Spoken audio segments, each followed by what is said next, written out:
continuamos en nuestro programa ¿De dónde vienen ellos? Tal como lo ocurrido en el programa pasado, tenemos la participación del doctor Claudio Ricciuti, que también es un hombre que se ha dedicado a estudiar y a investigar sobre todos estos temas que estamos tratando ya hace 3 jueves. Buenas noches, Claudio, ¿qué tal? ¿Qué tal? Buenas noches, Bruno. Uno de los temas, que vamos a desarrollar o que va a desarrollar el profesor Fabio Serpa, es el de la tierra hueca. Cuando nos enteramos de este segmento de nuestro programa, lo primero que se me ocurrió fue lo de Julio Verne. Así es. Que Julio Verne, en Viaje al centro de la Tierra, manifiesta cosas que luego se fueron concretando, que la Tierra era hueca y no como hasta ahora, por lo menos no hay nada que diga lo contrario, es una inmensa masa de fuego que alimenta el planeta. Así es. Sí, cuando uno habla de Julio Verne, generalmente se remite a lo que es ficción, pero cuando empieza a investigar un poquito más el tema, ya la ficción pasa a la realidad. Tal es el caso de la obra de Verne, De la Tierra a la Luna, que después se confirma con el Apolo 11 en el año 69, cuando el hombre por primera vez llega a la Luna, o por ejemplo con 20.000 leguas de viaje submarino, cuando se describe en esa obra un submarino que hoy es prácticamente casi una réplica. Es una réplica en submarino nuclear, con equipamiento que en la época de Verne prácticamente no se podía ni imaginar.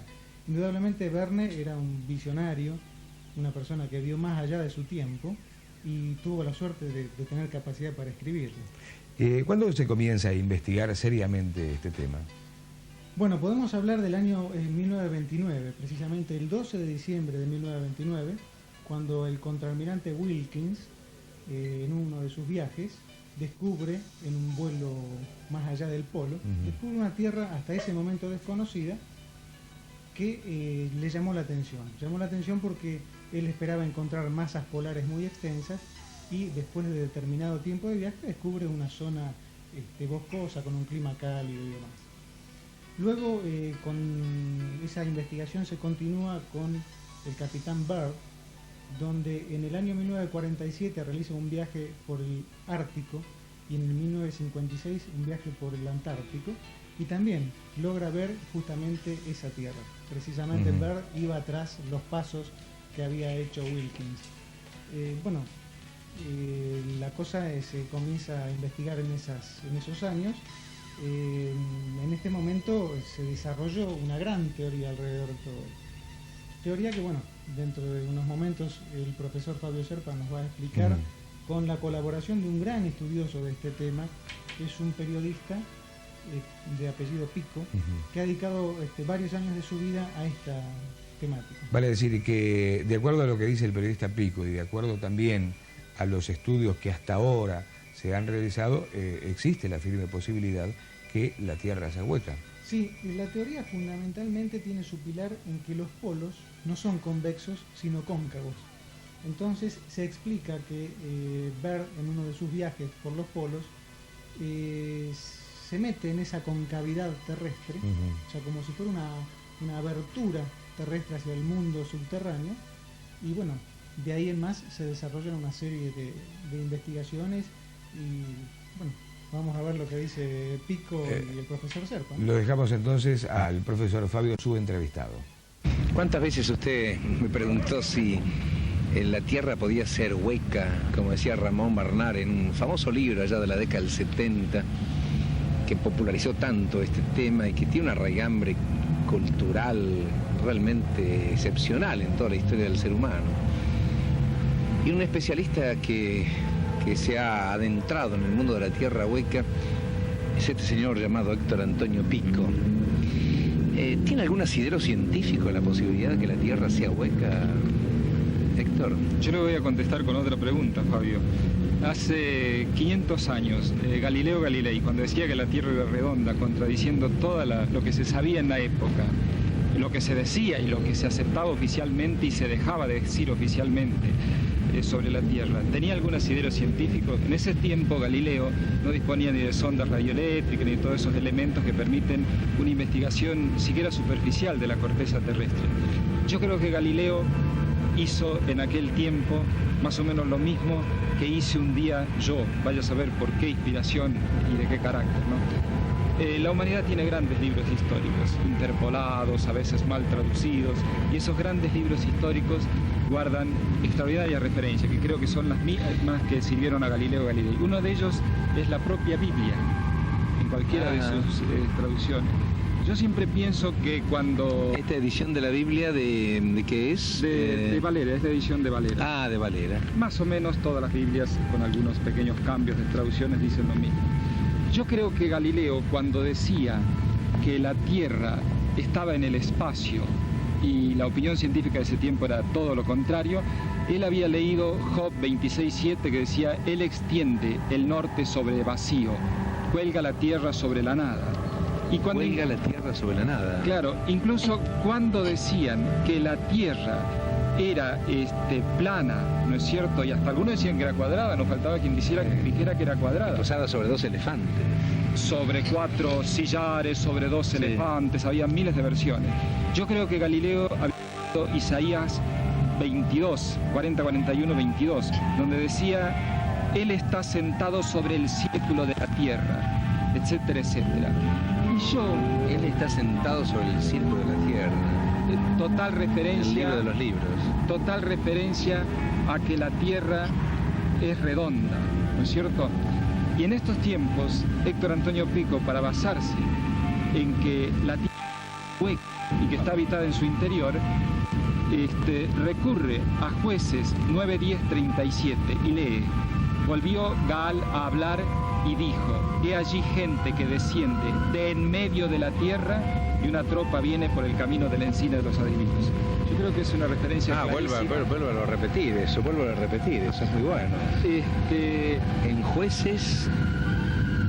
esto está en Jueces 37. Y volvió Gal... Jueces 9:37.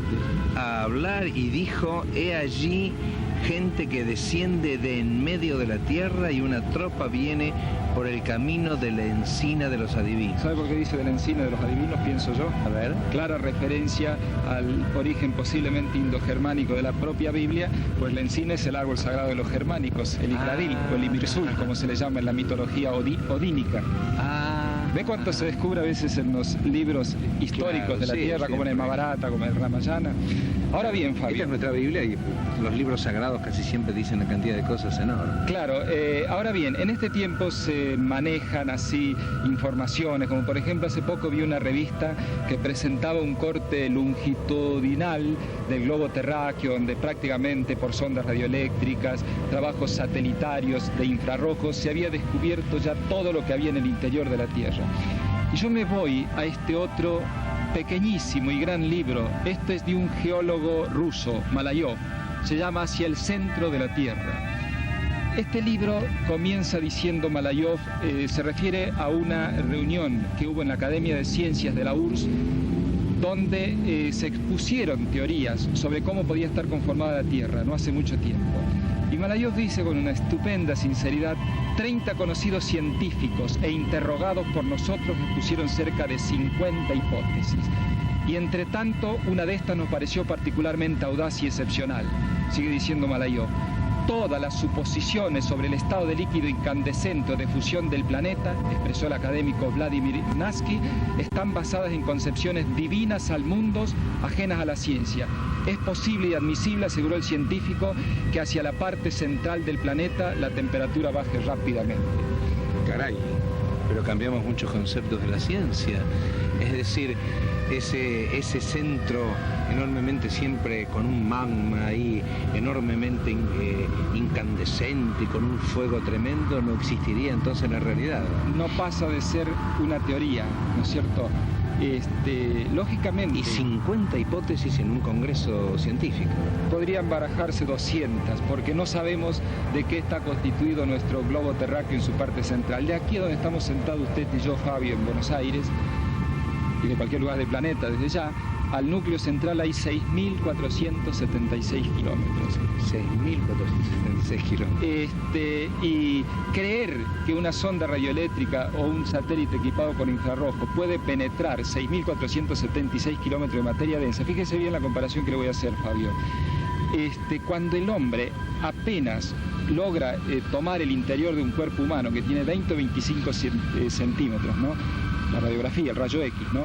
Y utilizando muchas veces líquidos de contrastación, porque si no tampoco se dibujan los contornos de los órganos interiores, entonces creer que alguien pueda hacerle una radiografía a la Tierra a 6.476 kilómetros de materia, eso sí que es ciencia ficción, totalmente. Y además... Héctor Antonio Pico y el además, y quedan muchos además, cuando se sumerge en el mundo subterráneo, en el mundo de la Tierra hueca, de verdad que se sumerge porque es un estudioso a full de toda esta realidad. ¿Será hueca la Tierra? Les recordamos, antes de ir al corte a la teleaudiencia, que todos estos temas que se están analizando en nuestro programa van a ser expuestos nuevamente a lo largo de los programas sucesivos. Queremos también recordarles que ya están a la venta las entradas para la presentación del profesor Fabio Serpa en la Casa de la Cultura el día 8 de noviembre. Esas entradas las podrá adquirir en principio en PC Shop, en Perito Moreno 979. Allí usted podrá adquirir las entradas para la presentación de Fabio Serpa en la Casa de la Cultura, que será realmente un espectáculo que no se va a olvidar tan fácilmente, no solamente por la importancia que tiene el profesor Fabio Serpa, sino también de cómo se ha armado la presentación con una pantalla gigante que él va a ir explicando testimonios donde usted los va a ir viendo sucesivamente. Hacemos una pausa, otra pausa en nuestro programa y luego continuamos.